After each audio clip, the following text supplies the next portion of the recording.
নমস্কার, আমি বন্দনা। আমার কিচেনে আপনাদের সবাইকে স্বাগত জানাই।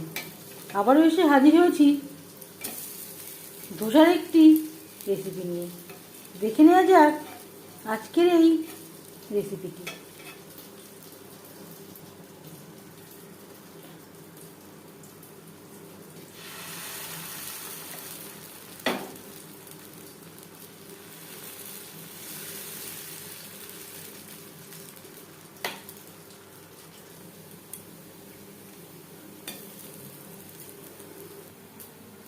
সার্ভ করার জন্য সাথে রয়েছে বাদামের চাটনি।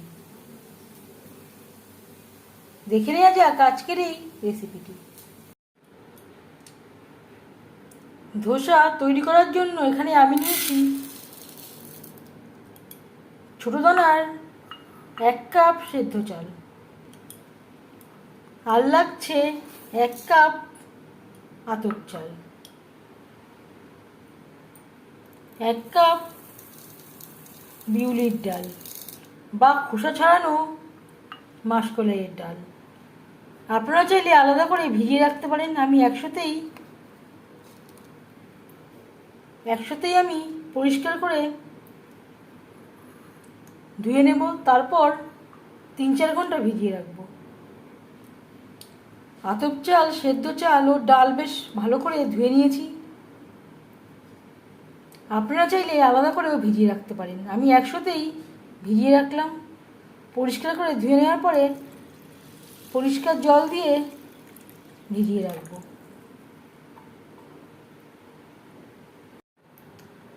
5-6 ঘন্টা আমি ভিজিয়ে রেখেছিলাম।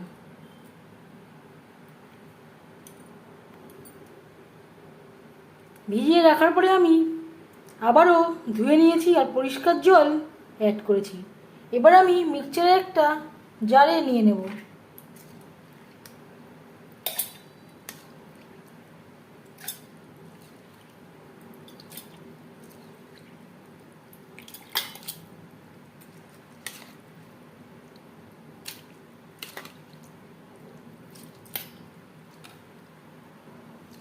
এতে অ্যাড করব 1 চামচ মতো মেথি দানা।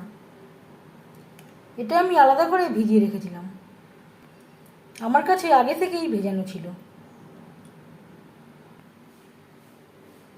মিহি করে বেটে নিয়েছি। একবারে আমার ধরেনি, দুবারে করে আমি বেটে নেব।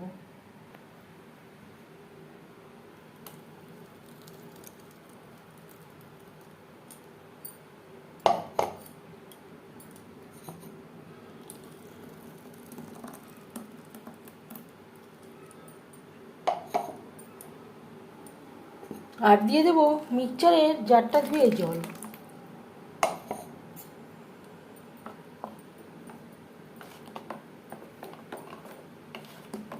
এখন আমি লবণের ব্যবহার করব না।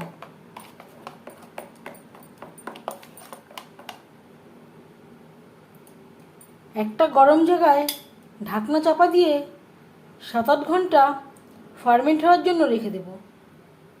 ফার্মেন্ট হতে কতটা সময় লাগবে সেটা ঠিকঠাক ডিপেন্ড করে ওয়েদারের উপর। এখন যেহেতু গরম রয়েছে, বৃষ্টিও হচ্ছে না, খুব একটা বেশি সময় লাগবে না।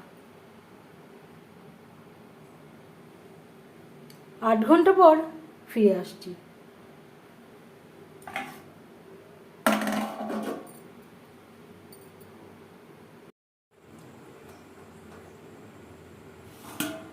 প্রায় 9 ঘন্টা পর ফিরে আসলাম। ব্যাটার বেশ ভালো করে ফার্মেন্ট হয়ে গেছে। ব্যাটার থেকে একটা স্মেল বেরোতে শুরু করে দিয়েছে।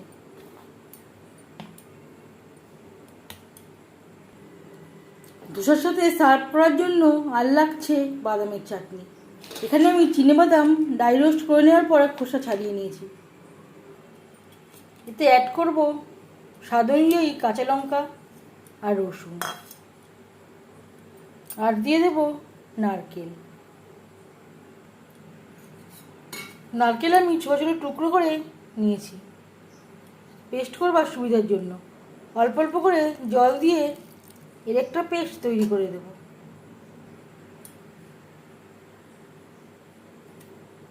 স্বাদ মতো লবণ, অল্প অল্প করে জল অ্যাড করে বাদাম আমি পেস্ট করে নিয়েছি। আর লাগছে তেঁতুল, যেটা আমি জলের মধ্যে ভিজিয়ে রেখেছি। আর লাগছে কারি পাতা। সরষের তেল গরম করে নেওয়ার পর দিয়ে দিলাম শুকনো লঙ্কা।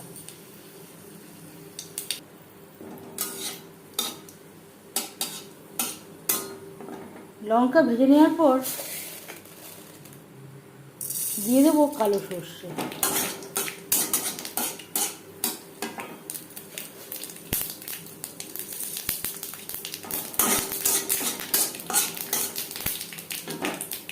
গ্যাসের ফ্লেমটা বন্ধ করে দিয়েছি। দিয়ে দেবো কারি পাতা।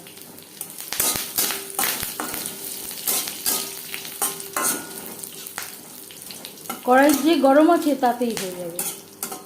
গ্যাসটা অন থাকলে কারি পাতা জ্বলে যাওয়ার সম্ভাবনা থাকতে পারে। গ্যাসটা অন করে দিয়েছি, ফ্লেমটাকে রেখেছি একেবারে লোতে। এবার দিয়ে দেব চিনেবাদাম, নারকেল, কাঁচা লঙ্কার পেস্ট, আর রয়েছে রসুন। নারকেল ছাড়াও তৈরি করতে পারেন, তবে নারকেলের ব্যবহার করলে স্বাদটা অনেক ভালো হবে। 4-5 মিনিট ফুটিয়ে নেব। এভাবে চাটনি বানালে চাটনি অনেক দিন ভালো থাকবে। তেঁতুল গোলা জল। এই পর্যায়ে লবণটা একবার চেক করে নিতে পারেন। 4-5 মিনিট রান্না করে নেওয়ার পর গ্যাসের ফ্লেমটা বন্ধ করে দেব। ধোসার সাথে সার্ভ করার জন্য বাদামের চাটনি রেডি। অর্ধেকটা ব্যাটার আমি উঠিয়ে রেখেছি। এবার আমি অ্যাড করব লবণ। কখনোই ফার্মেন্ট হওয়ার আগে লবণ অ্যাড করা যাবে না।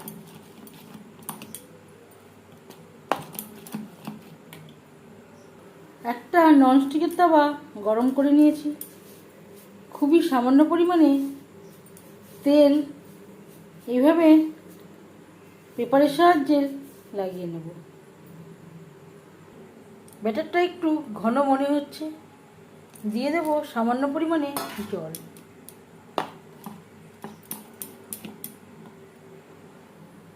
হাই ফ্লেমে গরম করে নিয়েছি। এবার গ্যাসের ফ্লেমটাকে রেখেছি মিডিয়ামে।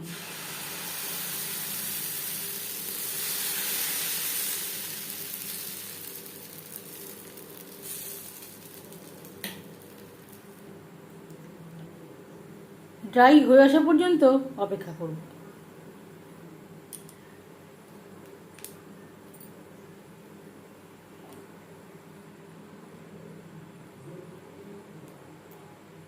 একেবারে ড্রাই হয়ে গেছে। এবার আমি উঠিয়ে নেব। ঠিক এমন হয়েছে।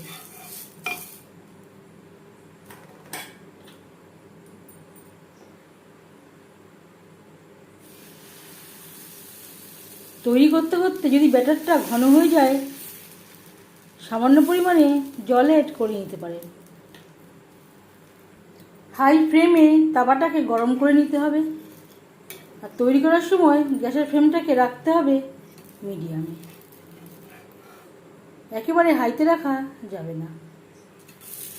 এইভাবে প্রত্যেকটা ধোসা তৈরি করে নেব।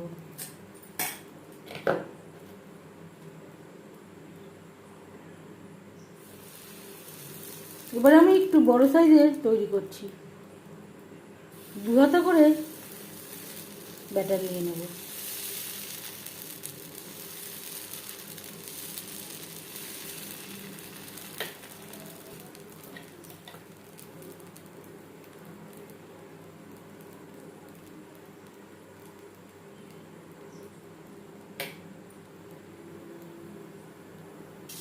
প্রতিবার তৈরি করার সময় এইভাবে একটু তেল লাগিয়ে নিতে হবে, বা তেল ব্রাশও করে নিতে পারেন। এবার যাচ্ছি সার্ভ করার প্রসেসে।